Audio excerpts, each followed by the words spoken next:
Hey, what up everyone? Anthony Fantano here, internet's busiest music nerd.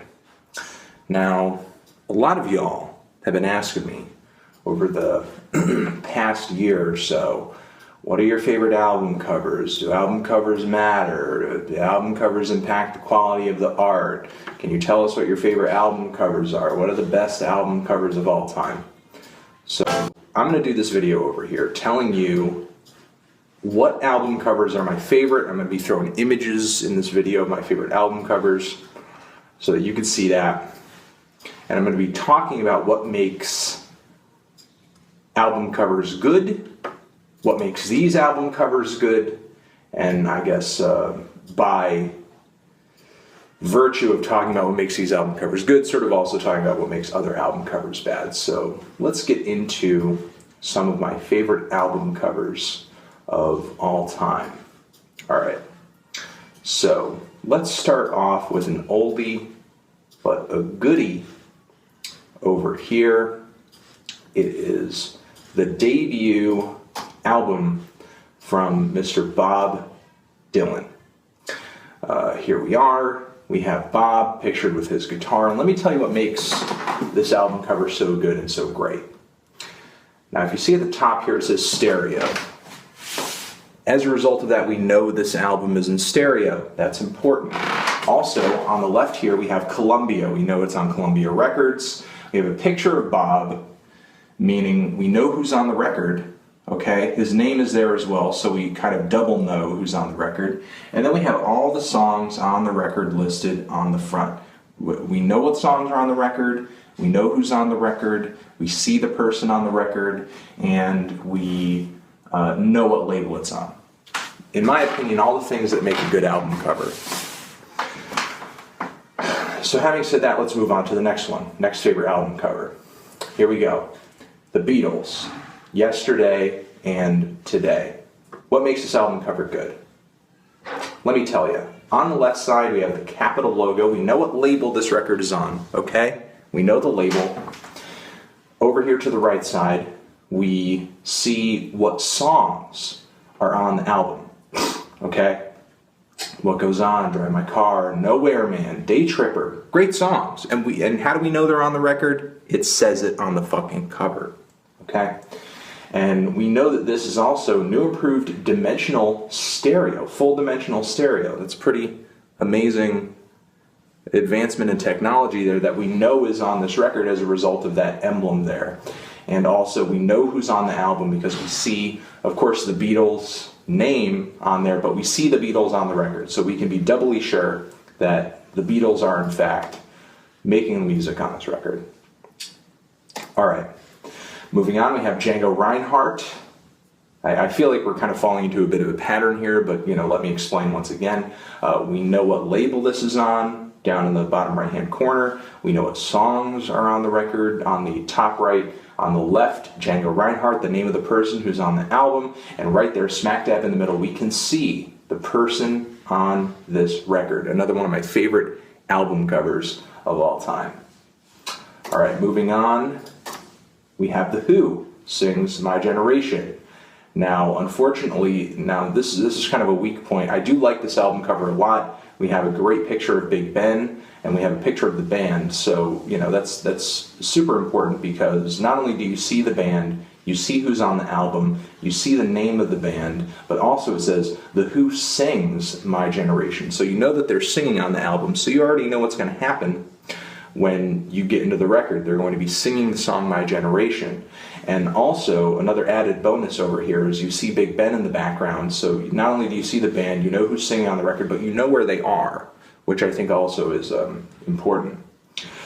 Now, if there's a weak point to this record, it's that it doesn't tell you boldly enough what label this record is on, and also, it includes these other songs. It tells you what other songs are on the record. However, it doesn't list all the songs on this record. It just tells you some of the highlights. Unfortunately, that's kind of a weak point in the album cover, but it's at least, telling us a little bit of a heads up. All right, here's another favorite of mine. Raycon And the Raycon of singers, we wish you a Merry Christmas. So, another one. We have the record label logo. We know it's in stereo. We have Raycon. We know who's on the record. We see on the front who's on the record, and it's also very festive. We know it's a Christmas record, and on the bottom right, there we go. We know all the songs that are on the record, and we can also see who the record is produced by. Rand Productions, it seems, which is good information. So there we go. You know, we can see who's on the record. We know what kind of album this is. We know the label it's coming off of. All good information. All right, this one's more of a new album cover. I know a lot of these album covers have been old so far, but you know, I wanted to tease toward this next one because it's a newer one. Okay, so you know, as a result, it's probably going to be a little different than a lot of these older covers. So this one's newer. There we go. The Strokes, "Come Down Machine," one of my favorite album covers. We have this bright red color. We see the band name. We see the title of the record. We know it's on RCA Records. RCA Records is actually bigger than the band name. And down in the bottom right-hand corner, we know the album is 37 minutes and 49 seconds. We know it's extra strength and splice-free and professional standard, whatever that means. That seems like a bit of misinformation and kind of confusing, but whatever. So we do have the Strokes down here. On this album cover over here. You know what? The only thing that really would have made this better is if we got some song titles. You know, if we could see what songs are on the record. But not every album cover can be perfect. What are you going to do? All right, we have Reinhold Svensson and his quintet Piano Favorites.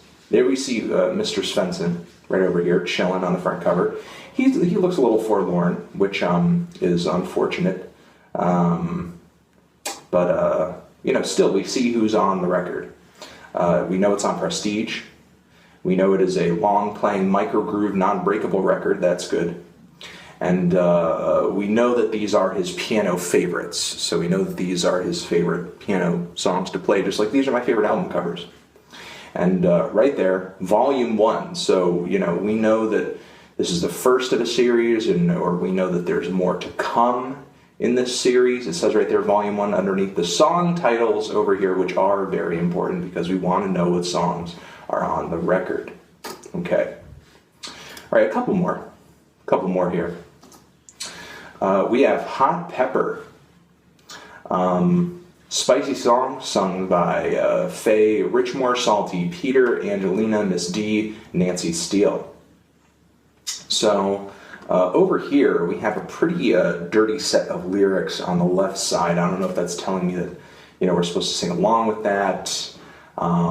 You know it's on Celebrity Records. It's for adults only. Thankfully, that has been labeled, so we know that this is not a children's record. But, you know, the middle of the cover might have told us that already. Actually, the middle of the cover here, this is my least favorite part of the record. I wish we saw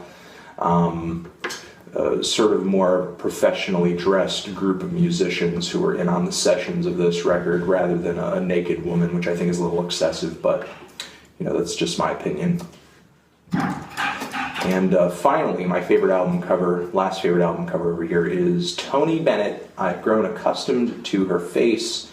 We also have Chicago, Are You Having Any Fun? Growing Pains with the Count Basie Orchestra. And so we know who's on the record. We see a beautiful picture of Tony Bennett over here with his wonderful smiling face. We have his name over here. We know the songs that are on here. And also what's great is that this record label, it tells us in introducing a new vocalist, Al Tornello. And it seems that we have a few other song titles over here. And we also know that as a result of this text that Al Tornello is on the record, which I think is really important. And we know that this is on Guest Star Records. So yeah, there we go. I mean, those are my favorite album covers. Maybe I'll make a video of my least favorite album covers and, you know, just let you guys know what makes for a bad album cover in a future video. But those are my favorite album covers. And hopefully I made the case for them in this video. And I think I will leave it at that. You're the best. All right, Anthony Fantano, album covers forever.